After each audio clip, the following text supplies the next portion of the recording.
เอาจริงๆเนาะโลกปัจจุบันนี่ความจนก็เหมือนไวรัสตัวหนึ่งที่แบบว่าคอยกัดกินเราตลอดเราก็คนหนึ่งแหละหนีความยากจนที่แบบว่าเข้ามาประเทศไทยมาหาเงินอยู่ที่ประเทศไทยมาอาศัยประเทศไทยเป็นบ่อนทำมาหากินเนาะเราเชื่อว่าหลายๆคนก็บ่อยากจากบ้านจากหยังจากครอบครัวดอกแต่ว่าด้วยความแบบว่ายากจน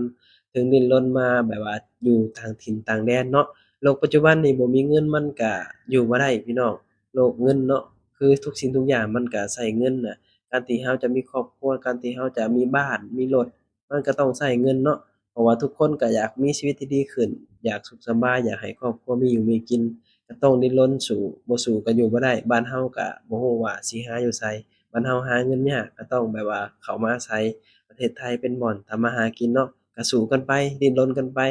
ตราบใดที่แบบว่าเรายังมีลมหายใจหรือว่าตราบใดที่เรายังมีเหือมีแรงวันหนึ่งเราบ่มีเหือมีแรงค่อยกลับมาอยู่